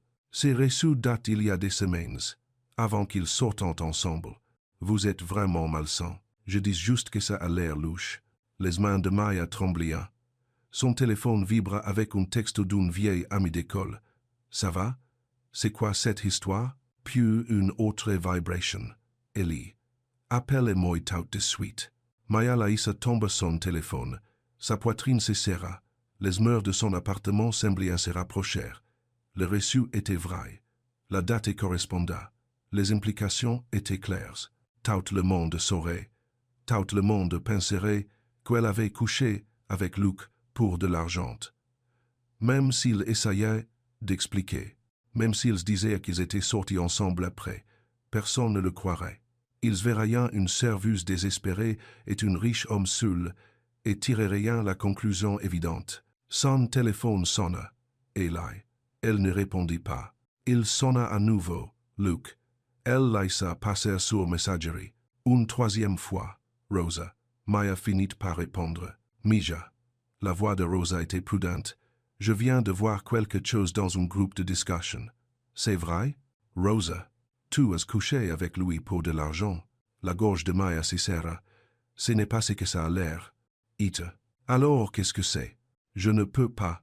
Je dois y aller. Maya. Attends. Mais Maya avait déjà raccroché. Elle s'assit sur le sol de sa cuisine, les genoux remontés contre sa poitrine, et essaya de respirer. Essaya de réfléchir. Essaya de trouver comment survivre à ça. Son téléphone vibra à nouveau. Un texto de Luke. Je viens de le voir. J'arrive. On va régler ça. Non. Pas de règlement. Pas d'argent jeté sur le problème. Pas de Luke qui empire les choses en essayant de les arranger. Maya répondit par texto. Non, j'ai besoin d'espace. Elle éteignit son téléphone et resta, assise dans le noir, à attendre le matin, à attendre que les rumeurs grandissantes, à attendre que tout s'écroule. Le vendredi matin arriva trop vite. Maya n'avait pas dormi. Elle était restée assise sur le sol de sa cuisine jusqu'à minuit, puis s'était allongée sur son lit où elle avait fixé le plafond et écoutait les coups inquiets d'Ellie à sa portée. Elle n'avait pas répondu, ne trouvait pas les mots. À 6 heures du matin, elle ralluma enfin son téléphone. 43 appels manqués, 67 textos. Le groupe de discussion avait explosé pendant la nuit. Certaines personnes la défendaient, la plupart faisaient des suppositions. Tout parlait d'elle comme si elle n'était pas réelle. Un texto se détacha. Luke, envoyé à 2 heures du matin. S'il te plaît, laisse-moi expliquer. S'il te plaît, laisse-moi aider. Je suis tellement désolé. Maya le supprima sans répondre. Elle prit une douche, s'habilla avec son uniforme et marcha jusqu'au dîner dans le froid matinal. Chaque personne qu'elle croisait lui sembla la dévisager. Chaque voiture qui ralentissait lui semblait un jugement. Quand elle arriva chez Rosa, ses mains tremblaient si fort qu'elle pouvait à peine nouer son tablier. Rosa l'attendait. Il faut qu'on parle. Je dois travailler. Maya. J'ai besoin de travailler, Rosa, s'il te plaît. Rosa étudia son visage, les cernes et les mains tremblantes, la façon dont Maya ne pouvait pas tout à fait la regarder dans les yeux. D'accord. Mais après l'affluence du petit déjeuner, on parle. Maya hocha la tête et plongea dans le travail. Café, œufs, toast, des sourires qui lui semblaient fondre son visage. Elle sentait les yeux de chaque client sur elle, qu'il regarde réellement ou non. Le vieil homme avec son porridge lui demanda si elle allait bien. L'étudiante qui révisait pour ses examens lui toucha les bras et dit « Quoi que les gens disent, ne les écoute pas. » À 7h30, Luke franchit la porte. Le cœur de Maya s'arrêta. Elle était à la station de café, cafetière à la main, complètement figée. Il avait l'air terrible. Vêtements froissés, des cernes et pires que les siens. Le désespoir écrit sur chaque trait de son visage. Il se dirigeait vers son box, mais Maya le rejoignait à la porte. « Dehors », dit-elle doucement. Maintenant, ils se tinrent sur le trottoir. Le matin était lumineux et froid. Des gens passaient en allant travailler. Maya garda sa voix basse. « J'ai demandé de l'espace. Je sais, je suis désolé. Mais Maya, il faut qu'on en parle. Il n'y a rien à dire. » Il y a tout à dire. Luke se rapprocha. C'est reçu. quelqu'un l'a divulgué. Je ne sais pas qui, mais je vais le découvrir. Et ensuite je vais. Tout va se quoi? Les poursuivre? Les enquêteurs? En faire une histoire encore plus grosse? La voix de Maya tremblait. C'est exactement ce que je craignais. Toi qui essaies de tout régler avec de l'argent. Je ne sais pas de régler ça avec de l'argent. Je sais de régler ça, point. Tu ne peux pas. Tu ne comprends pas. Le mal est fait. Tout le monde sait maintenant. Tout le monde parle. Et tout ce que tu feras ne fera qu'empirer les choses. Alors on ne fait rien. Moi, je ne fais rien. Toi, tu restes loin de moi. Luke recula comme si elle l'avait frappé. Maya, je ne serai pas la serveuse qui a couché avec un riche pour payer son lawyer. Je ne serai pas cette histoire-là. Je ne supporterai pas que les gens me regardent et se demandent si je continue, si c'est comme ça que je paye mes factures maintenant. Les larmes menaçaient, mais Maya les refoula. Je ne peux pas faire ça. Faire quoi? Chat, nous, quoi que ce soit que c'était. Non. La voix de Luke se brisa. Non, ne fais pas ça. Ne les laisse pas gagner. Ils ont déjà gagné. Dès que ces reçus est devenu public, ils ont gagné. Maya recula vers la porte du dîner. Il faut que tu partes, et il faut que tu ne reviennes pas. Maya, s'il te plaît. Va-t'en, Luke. Tenchly. Second Tenchly. Il resta là un long moment, la neige commençant à tomber autour de lui. L'air d'un homme qui voit quelque chose de précieux lui glisser entre les doigts. Puis il tourna les talons et s'éloigna. Maya rentra à l'intérieur. Rosa était à la fenêtre de passer, à observer. « Tu mets fin à ça ?» demanda-t-elle. « Oui, c'est le bon choix. Je ne sais pas, mais c'est le seul avec lequel je peux vivre. » Maya termina son service en piloté automatique. Elle servit du café. Elle sourit. Elle prit les commandes et servit les plats et fit semblant que le monde entier ne chuchotait pas sur elle. À 14 heures, elle accrocha son tablier et rentra chez elle à pied dans le froid. Et là l'attendait dans leur appartement, les bras croisés. « Tu m'évites. Je travaillais. Arrête. » Sa voix était tranchante. « Ne fais pas semblant que tout va bien. J'ai vu les reçus. J'ai vu les commentaires. » Maya, qu'est-ce qui s'est passé, bon sang? Maya posa son sac et s'effondra sur le canapé. J'ai fait une erreur. Il t'a payé pour coucher avec lui. La question resta en suspense. Maya pouvait mentir, pouvait dire non, pouvait protéger Luke et elle-même, et prétendre que c'était autre chose. Mayalin avait assez de faire semblant. Oui, chuchota-t-elle, il y a 3 semaines, avant qu'on commence à sortir ensemble, avant que quoi que ce soit de réel n'arrive, j'avais besoin d'argent pour le loyer. Il avait besoin de compagnie. On a fait un marché. Il a assassin lourdement. Maya, je sais. Il t'a forcé? Non, il était respectueux, gentil. Il m'a fait douter d'abord. On a parlé. La voix de Maya se brisa. C'était censé être une nuit, une transaction. Et puis c'est devenu place. Price. Place comment? Il revenait. Passe pour le sexe. Juste pour parler. Pour être près de moi. Et moi. Elle s'arrêta. Il m'est placé. Il me plaît toujours. Mais maintenant tout le monde pense que je suis une sorte de... Arrête. Il a vint s'asseoir à côté d'elle. Tu n'es pas ce qu'ils pensent. Tu es quelqu'un qui était désespéré et a fait ce qu'elle devait faire. Ça ne fait pas de toi une mauvaise personne. Non, non, ça fait de toi un être humain. Et il l'attira dans ses bras. Mais Maya, sois honnête avec moi. Est-ce qu'il est bon avec toi? Oui. Tu, est-ce qu'il te respecte? Oui. Alors pourquoi tu mets fin à ça? Parce que je ne peux pas être la fille qui sort avec le mec avec qui elle a couché pour de l'argent. Je ne peux pas entrer dans ces dîners tous les jours, en sachant que les gens le pensent. Je ne peux pas. Maya craqua enfin. Les larmes qu'elle retenait depuis le matin débordèrent. Je ne peux pas être cette histoire-là. Il a la tine contre lui pendant qu'elle pleurait. Dehors, la ville continuait. À l'intérieur, Maya avait l'impression que son monde s'écroulait. Samedi matin, Maya appela pour dire qu'elle était malade pour la première fois en 2 ans. Elle resta au lit, rideau fermé, téléphone éteint. Il a lui apporté de la soupe qu'elle ne mangea pas et du thé qui refroidit sur sa table de nuit. À midi, quelqu'un frappa à la porte de l'appartement. Elle y répondit. Maya entendit des voix, celle à Goudeli, une autre, apologétique. Puis elle y apparut dans l'embrasure de sa portée. Jax est là. Il dit qu'il doit te parler. Maya se traîna hors du lit. Jax se tenait dans le salon, les mains enfoncées dans les pochettes de sa veste de livreur, l'air coupable comme passe possible. Je suis désolé, dit-il immédiatement. C'est moi qui ai commencé. L'estomac de Maya se serra. Quoi? L'histoire de l'hôtel. Je vous avoue ce matin-là, j'en ai parlé à des gens. Juste comme ça, tu vois, du genre, hey, j'ai vu le riche type du dîner quitter le mariner avec Maya. Je ne pensais pas. Il s'arrêta. Je ne pensais pas que quelqu'un en ferait une histoire.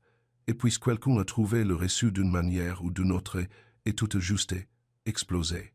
Tu en as parlé aux gens. La voix de Maya était dangereusement calme. Je ne voulais pas causer de problèmes, je le jure. Je parlais juste. Tu parlais juste. Maya rit, mais se fout amère. Tu parlais juste. Et maintenant toute ma vie est une rumeur. Je sais, je suis tellement désolé. J'ai supprimé mes posts. J'ai envoyé un message au groupe pour dire que le reçu ne veut pas dire ce que les gens pensent. J'essaie de réparer ça. Tu ne peux pas réparer ça. Je sais, mais je devais te dire que c'était moi. Je devais l'assumer. Jacques avait l'air malheureux. Pour ce que ça vaut, je ne pense pas que tu aies fait quoi que ce soit de mal. Les gens sont juste des gens. Oh ouais, c'est ça. Après le départ de Jacques, Maya s'assit avec Eli dans la cuisine. Tout le monde va savoir que c'était moi, dit-elle. La file du reçu, même si Jacques essaie de revenir en arrière, le mal est fait. Alors qu'est-ce que tu fais? Je ne sais pas. Eli resta silencieux un moment. Puis il dit, tu pourrais te battre. Tu pourrais retourner au dîner lundi la tête haute et défier quiconque de dire quelque chose. Tu pourrais reprendre Luc et montrer à tout le monde que quoi qu'il se soit passé avant, ce que vous avez maintenant est réel. Ou alors tu pourrais te cacher, laisser les rumeurs s'estomper, passer autre chose. Maya pensa aux mains de Luc faisant les dés, à son claquement de Dwight terrible, à la façon dont il avait réparé la table de rose à sang qu'on le lui demande, à se tenir sous le parapluie avec la neige qui tombait. Se sentant choisi pour la première fois depuis des années. Je ne veux pas m'y cacher, chuchota-t-elle. Alors, ne le fais pas. Dimanche à Dix-Septieuse, Maya trouva Luca au front de mer. Elle lui avait envoyé un texte d'un mot. Viens. Il avait répondu immédiatement. Où? Maintenant. Il se tenait près de leur banque, l'air de ne pas avoir dormi non plus. Quand il la vit, tout son visage se transforma d'espoir. Maya. Une heure d'honnêteté, l'interrompit-elle. C'est ce que je demande. Assieds-toi avec moi, sois honnête, et ensuite on décide. D'accord. Ils s'assiront sur le banc froid surplombant le port gris. Un jogur passa. Un chien aboya au loin. La ville bourdonnait autour d'eux. Je suis désolé, dit Luc en premier. Je suis désolé pour la proposition. Je suis désolé de ne pas avoir pensé à ce qui se passerait si les gens découvraient. Je suis désolé d'avoir essayé de régler ça au lieu de t'écouter.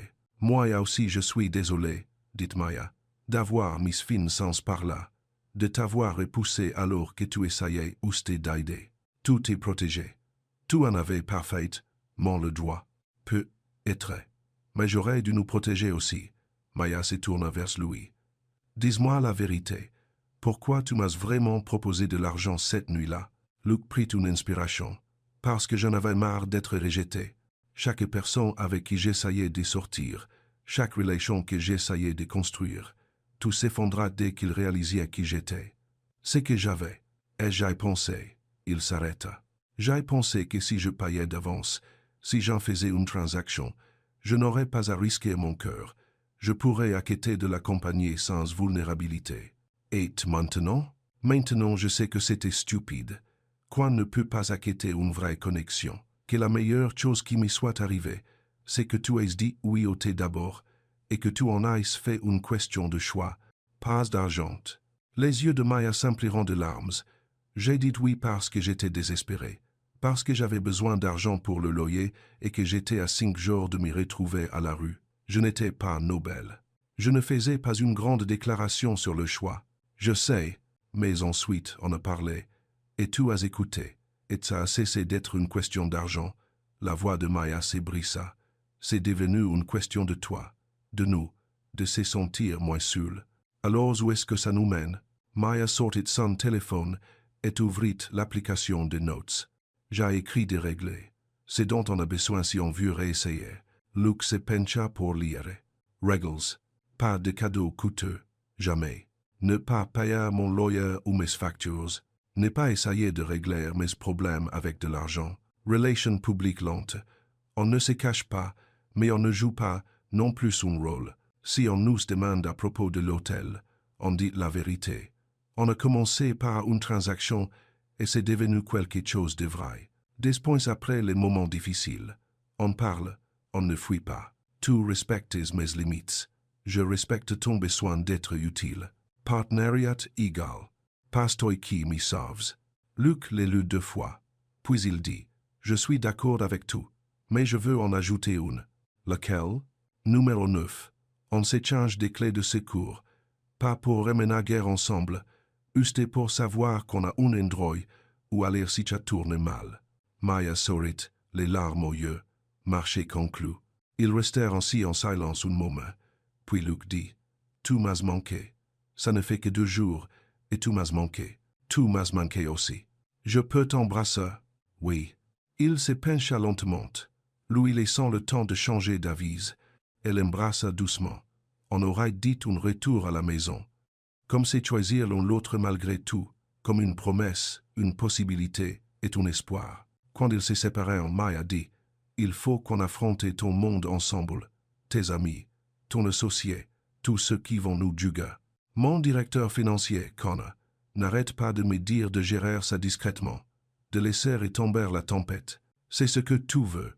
Non, je veux te présenter correctement, montrer à tout le monde que tu n'es pas un scandale, tu es ma petite amie. Alors commençons lundi. Si quote, lundi après-midi, Connor Reed était assis en face de Luke dans un café du centre-ville, l'air stressé. Il avait 31 ans, était élégamment habillé et était l'associé de Luke depuis le début. Tu vas vraiment faire ça? Demanda Connor. Te montrer avec elle publiquement. Elle s'appelle Maya. Et oui. Luke, l'image publique. Je me fiche de l'image publique. Je tiens à elle. Connor soupira. D'accord. Alors laisse-moi la rencontrer. Si tu es sérieux, je dois savoir qu'elle est authentique. Maya arriva à Dixeptius Trente, nerveuse, en jaune et poule, ne ressemblant en rien aux femmes sophistiquées, que Connor voyait d'habitude aux événements professionnels. Luke s'éleva quand elle entra et lui tira sa chaise. Connor tendit la main. Connor Reed, la voix de la raison, longue souffrance, de Luke. Maya Brooks, la fille du reçu. Connor cligna des yeux. Tu es directe. Je n'ai pas le temps de faire semblant. Tu veux savoir si je suis après l'argent de Luke. Je ne le suis pas. Tu veux savoir si je vais l'humilier en public. Je ne le ferai pas. Tu veux savoir si je suis authentique. Je le suis. Maya le regarda droit dans les yeux. Autre chose? Connor regarda Luke. Elle m'y plaît. Bien. Parce qu'elle reste. Ils prirent un café. Connor posa des questions sur le dîner, sur Ellie, sur les projets de Maya. Elle répondait avec honnêteté, sans prétention, sans jeu. Quand il y eut fini, Connor souriait. D'accord, dit-il. Je vous soutiens. Mais Maya, si la presse demande, je dirai la vérité. On s'est rencontrés. On a fait une erreur. On a construit quelque chose de vrai. La voix de Maya était ferme. Et si quelqu'un a un problème avec ça, il n'a qu'à s'en prendre à moi. Connor livra sa tasse de café. À l'honnêteté, même quand c'est compliqué, il trinquait rien. Et Maya sentit quelque chose change comme si peut être, juste pu être, ça pouvait marcher. 2 semaines passèrent. Les rumeurs ne disparuront pas, mais elles s'atténuèrent. La mise au point de Jacques Aïda, le fait de voir Maya et Luke ensemble calmement, normalement, régulièrement Aïda encore place. Rosa épingla une photo du rendez-vous de Luke et Maya à la foire d'art sur le tableau d'affichage du personnel. Le vieil homme au grouau dit à Maya qu'elle avait l'air heureuse. L'étudiante dit que son copain trouvait Luke correct, en fait. Elle cessa de fusiler Luke du regard et se mit à lui faire un signe de tête quand il entrait. Un petit progrès, mais un progrès. Un samedi matin, Maya arriva tôt à Udine pour son service et trouva Luc déjà là, assis au comptoir, avec un livre de poche. Tu es là tôt, dit-elle. Je m'y suis dit que je lirai pendant que tu travailles. Si ça te va, ça m'y va. Elle lui servit du café noir, sans sucre et commença son service. Luc lissait, levait parfois les yeux et lui souriait. Ne faisait pas de scène. Existait simplement dans son espace comme il y avait sa place. À 8h45, il y entra pour prendre un café entre deux livraisons. Il s'assit à côté de Luc au comptoir. Ils restèrent silencieux un moment, puis elle dit « Si tu lui fais encore du mal, on va avoir des problèmes. » Comprise. Mais, elle y jeta un coup d'œil à Maya, qui riait avec une cliente. Elle a l'air heureuse, plus heureuse que je ne l'ai vue depuis longtemps. Elle m'y rend heureux aussi. Alors je suppose que c'est bon. Ellie se leva, attrapa son café, pour l'instant. Après son départ, Rosa apparut à côté de Luc. Il commence à s'habituer à toi. Tu crois, Miho, il s'est assis à côté de toi sans proférer de menaces. C'est pratiquement une demande en mariage en langage fraternel. Luc rit, et Maya, qui les observa de l'autre côté du dîner, sentit son cœur se gonfler. Ce soir-là, Evelyn les invita tous les deux à dîner. Un dîner simple, avait-elle dit, juste en famille. Mais quand ils arrivèrent, Connor était là aussi, ainsi que la sœur d'Evelyn et son mari. Un petit groupe, un public. Je voulais que tout le monde rencontre Maya correctement, expliqua Evelyn. Sans jugement, sans presumptions. Ils mangèrent du poulet rôti, des légumes et du pain maison. La conversation fut d'abord prudente et questions polies, sujets sûrs. Mais ensuite Connor raconta une histoire sur les terribles manières de Luc avec les parapluies. Tout le monde rit et la tension se dissipa. La sœur d'Evelyn interrogea Maya sur le dîner. Maya lui parla de l'amour féroce de Rosa et des habitués qui étaient comme une famille. Elle parla des livraisons d'Ellie et de son rêve de monter sa propre entreprise un jour. Elle parla de son envie de reprendre ses études, peut-être faire du travail social, aider des gens comme elle qui galéraient. C'est beau, dit Evelyn. Le monde a besoin de plus de gens qui comprennent la difficulté par expérience personnelle. Merci. Après le dîner, Evelyn prit Maya à part dans la cuisine pendant que les hommes faisaient la vaisselle. Je t'ai jugé, dit doucement Evelyn. Quand Luc me déborde parler de toi, j'ai supposé le pire. C'est normal. Non, ça ne l'est pas. J'aurais dû faire confiance au jugement de mon fils. J'aurais dû voir ce qu'il voyait quelqu'un de fort, d'authentique et de bon pour lui. Evelyn toucha la main de Maya. Je suis désolé et je suis contente que tu sois là. Moi aussi. Elles rejoignirent les autres. Luc croisa le regard de Maya et articula silencieusement. Ça va. Elle hocha la tête. Place quécha. À la fin de la soirée, alors qu'il partait, Connor donne une tape sur l'épaule de Luc. T'as bien fait, mon pote. Ne gâchez pas tout. Je vais essayer de ne pas. Un mois plus tard, Maya se tenait au comptoir du dîner par un mardi matin calme, regardant la neige tomber dehors. Luc était à sa place habituelle, lisant un livre sur la menuiserie. Rosa fredonnait dans la cuisine. La cassée enregistreuse sonnait de temps en temps. La porte s'ouvrit, et une femme d'un certain âge entra quelqu'un que Maya ne reconnaissait pas. Elle commanda un café et demanda à Maya « C'est vous la fille du reçu ?» Celle dont tout le monde parlait. Le cœur de Maya fit une bande, mais elle garda sa voix calme. « Oui, madame, c'est moi. Êtes-vous toujours avec lui, le type riche ?»« Oui, madame. » La femme hocha lentement la tête. « Tant mieux pour vous. Les gens adorent juger, mais parfois, les meilleures choses commencent dans la pagaille. » Tensas, elle laissa un pourboire de $5 pour un café à $2 et sortit. Maya la regarda partir, puis regarda Luc. Il avait écouté, protecteur mais silencieux, la laissant gérer. Quand leurs regards se croisèrent, il sourit. « Ça va ?» demanda-t-il. « Oui, ça va. » Et c'était vrai. Les rumeurs ne l'avaient pas tué. Le jugement ne l'avait pas brisé. Elle avait survécu. Ils avaient survécu. Ce soir-là, Maya et Luke marchèrent sur leur chemin le long de l'eau. Même banque, même vue, même vent froid venant du port. Mais tout semblait différent, plus stable, réel. La présence plutôt que le paiement, dit doucement Luke. C'est ce que c'est. C'est ce qu'on a construit. Choisi, pas acheté, ajouta Maya. Ils assirent sous le parapluie que Luke importait désormais partout, même par temps clair comme aujourd'hui, au cas où. Il était devenu leur symbole, leur plaisanterie privée, leur rappel que l'amour, c'était là, pas faire de l'esbrouf. Le téléphone de Maya vibra, un SMS de Rosa, passé au dîner demain. J'ai quelque chose pour toi. Le lendemain matin, Maya arriva et trouva un petit collage sur le tableau d'affichage du personnel. Des photos de l'appareil Jetabel Maya et Luke à la foire d'art, mangeant des tacos, riant sous le vent, debout près de la table réparée. En bas, Rosa avait écrit « L'amour qui restait et l'amour qui compte ». Maya suivit les photos du duet. Luke apparut derrière elle, une tasse de café à la main. « On est arrivé, chuchota-t-il. Oui. Ce n'est pas parfait. Non, mais c'est réel. Et ça l'authenticité. Le fait de se choisir jour après jour, le triomphe tranquille de la routine sur la rumeur s'était éteint.